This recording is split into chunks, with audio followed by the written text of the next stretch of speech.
How to extract audio from a video in CapCut. Hey everyone, welcome back to the channel.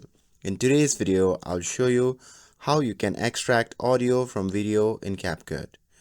So now without further ado, let's get started. So first thing first, open the CapCut app on your phone.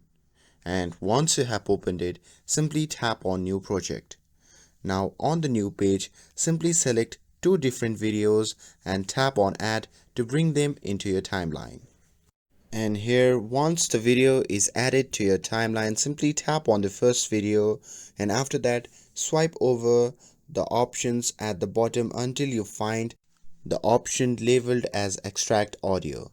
And once you have found it, simply tap on it. And after that, the audio will be separated from the video. And if you don't need the original video, you can simply tap on it and delete it, and your extracted audio will remain. Now to prevent sound overlap, simply tap on the second video and select mute clip, and now only the extracted audio will play. And you can also move the audio anywhere in the timeline, split it or trim it to fit your project. And that's it.